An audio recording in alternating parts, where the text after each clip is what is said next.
Magandang umaga po sa ating lahat. Tayo po ay muli magkaroon ng devotion. This is my first time for 2024. Sana po ay wag po tayong bibitaw sa ating pag-devotion for the year. And maganda na umpisan natin ang ating taon, ang unang buwan ng 2024 na puno tayo ng salita ng Diyos. And so, before we start our devotion, shall we pray? Lord, napakabuti mo, patawad po, Ama, sa aming mga karumihan. Ginisin mo po kami upang, Lord, ang salita mo ay maranasan namin. Ito ay managana sa aming buhay. Prepare our hearts and minds, O Lord, at ikaw manguna sa aming devotion sa araw na ito. Sa iyo po ang papurit, pasasalamat, itong aming dalangin sa pangalan mo, Jesus. Amen. So, ang ating devotion po ay kukunin natin dun sa lumang tipan. It's from Genesis. Ito yung panahon kung saan ay kinausap ni Isaac at ni Rebecca, ang kanilang anak na si Jacob, na huwag mag-asawa doon sa Kanaan. At pumunta siya sa kanyang tiyuhin doon sa kamag-anak ng kanyang asawa na si Rebecca, at doon siya kukuha ng kanyang mapapangasawa. And so, sumunod naman si Jacob. At nalaman natin na ang napangasawa nga ni Jacob ay ang mga anak ni Laban, ang kanyang tiyuhin na si Laban, kapatid ng kanyang ina. Ang una niyang nagustuhan ay si Raquel, yung pangalawang anak ni Laban na babae. Ngunit sa kanilang tradisyon, hindi pwedeng maunang mag-asawa yung bunso. So, nagtrabaho actually ng 7 years si Jacob kay Laban para lang mapangasawa niya sana si Rachel. Ngunit sa kanyang marriage, nung nag-asawa na sila, hindi pala si Rachel ang binigay, kundi yung panganay, si Raquel. So, ang nauna niyang napangasawa, si Raquel.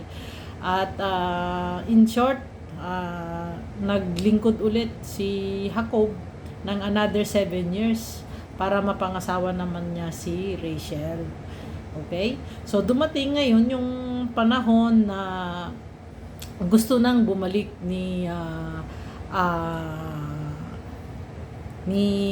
Jacob sa kanyang mga magulang. So, kinausap niya ngayon si Laban. Okay?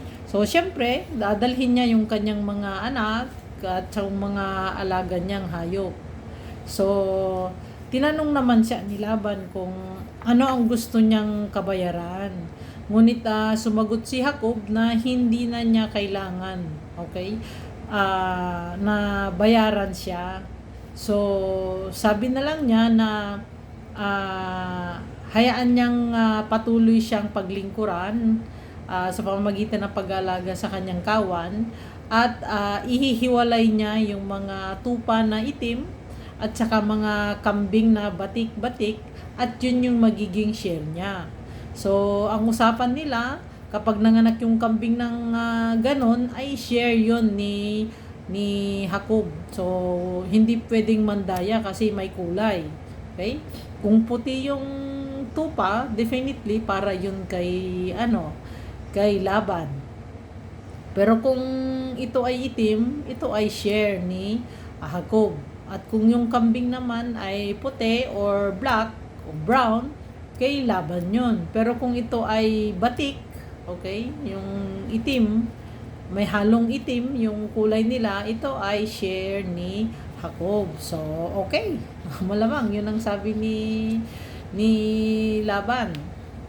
So, pero habang tumatagal, ay parang hindi maganda yung relasyon nila. So, I want to read, yung Genesis chapter 31, verse 1 to 12. Okay? So, basahin ko po. Nabalitaan ni Jacob na laging sinasabi ng kanyang mga bayaw na kinamkam na niyang lahat ang ari-arian ng kanilang ama, at galing dito ang lahat niyang kayamanan. Napuna rin niyang nagbago na ang pakikitungo sa kanya ni Laban. Okay? Kumbaga, hindi na maganda, hindi na healthy ang relation nilang magbiyanan. Kaya sinabi sa kanya ni Yahweh, magbalik ka na sa lupain ng iyong mga magulang at mga kamag-anak at sasamahan kita. Okay? Pinasabihan ni Jacob si Raquel at si Leah na tagpuin siya sa parang na kinaroroonan ng kanyang mga kawan. Sinabi niya sa kanila, napansin kong iba na ang pagtingin sa akin ng inyong ama. Hindi na tulad ng dati. Subalit, hindi ako pinabayaan ng Diyos ng aking mga magulang. Alam ninyong ginugol ko ang aking buong lukas sa paglilingkod sa inyong ama. Sa kabila noon, dinadaya pa rin niya ako. 10 beses na niyang binabago ang kabayaran sa akin, ngunit hindi pinahintulot ng Diyos na ako'y maapi. Kapag sinabi ni Laban na ang ibabayad sa akin ay ang batik-batik, ang buong kawan ay nanganganak ng ganoon. Ang Diyos ang may kaloob na mapasa akin ang kawan ng inyong ama. Sa panahon ng pag-aasawahan ng mga hayop, ako'y nanaginip. Nakita ko na pawang batik-batik ang lahat ng barakong kambing. Sa aking panaginip, tinawag ako ng anghel ng Diyos at ako na may sumagot. Ang sabi sa akin, Jacob, masdan mo ang lahat ng mga barakong kambing. Sila'y lahat ay may batik. Ginawa ko ito sapagkat alam kong dinadaya ka ni Laban. Okay, yung last phrase, sabi niya, ginawa ko ito sapagkat alam kong dinadaya ka ni Laban. So, alam ng Diyos na dinadaya ni Laban si Jacob. Hindi lingid sa kanya. Okay? So, sa verse 12, maliwanag na sinabi ni Yahweh na ginawa niya, okay, yung pabor kay Jacob. Ang mga pinapanganak na kulay ng tupa at kambing ay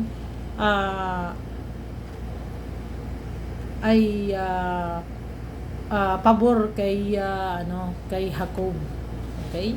Ito ay dahil sinasamahan ng Diyos si Jacob, at dahil dito hindi siya nawawalan kahit na dinadaya siya. Mantagin mo yun, dinadaya ka pero hindi nawawalan. Di ba? Usually pagka dinadaya ka, dapat hindi mo makuha or hindi maibibigay sa'yo yung supposedly para sa'yo.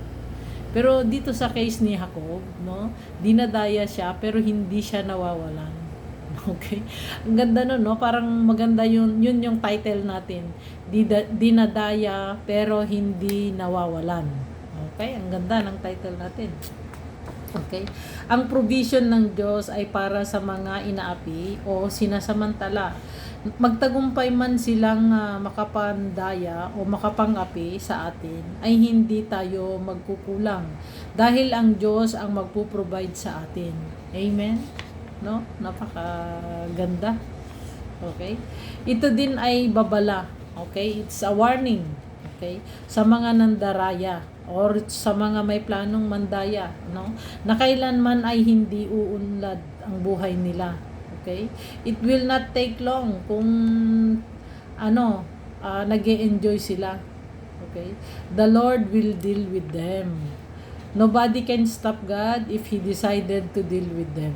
Maybe kung hindi pa sila napaparusahan, ang Diyos ay may plano. So don't be so envious of those who openly rob, cheat, or corrupt, something, and even enjoying it, because for sure it won't last long. Okay, hindi yun magtatagal. At kaya naman panatag dapat tayo, okay, at magtiwala sa Diyos. We don't need to take revenge on our hands, for the Lord will do it for us. I'm sure of this. Ang Diyos ang bahala sa kanila. So tandaan natin, ang nandaraya ay kailanmay di uunlad ang buhay, katulad ni Laban. for the Lord will deal with them. Samantalang ang mga nadadaya o nananakawan ay ang Diyos ang magbabalik ng sagana. Amen? So, ang Diyos ang magbabalik ng sagana. Hindi lang ibabalik, hindi break even, kundi ibabalik niya ito ng sagana. Tandaan natin na alam ng Diyos ang nangyayari sa ating buhay. Kung meron tayong pinagdadaanan, alam ng Diyos yun. Pero may plano ang Diyos. At sapat ang kanyang provision sa bawat isa sa atin. Hindi siya nagpapabaya at siya ay tapat sa kanyang mga pangako. Kung sinabi niya, ipagkakalob ko ito sa iyo, even ang pakiramdam natin ay parang hindi naman, no? Wala naman. Si Abraham nga pinangakuhan ng anak. Pero